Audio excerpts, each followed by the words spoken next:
মুষা মুষা, আরে পুটি তুই কি করছিস? তোরও চুলকাচ্ছে? কি মশা রে, কি মশা, সাবধানে থাকিস, চারিদিকে যা ডেঙ্গু হচ্ছে। দেখ না, ফুলাই দিল আমার গোটা হাতটা, ফুলাই দিল। চারিদিকে ডেঙ্গু, করোনা, ম্যালেরিয়া, কত কিছু হচ্ছে। হ্যাঁ জানিস পুটি, আমি ভাবছি আমার মনে, সাদা মনে একটাই প্রশ্ন আছে।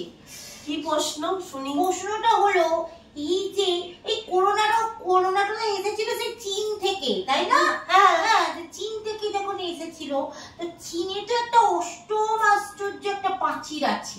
তা ওই প্রাচীর বেয়ে কি করে চীনে থেকে ইন্ডিয়াতে করোনা টপকাই পড়লো, আমি এটাই ভেবে পাই না। আরে তুমি এটাও জানো না?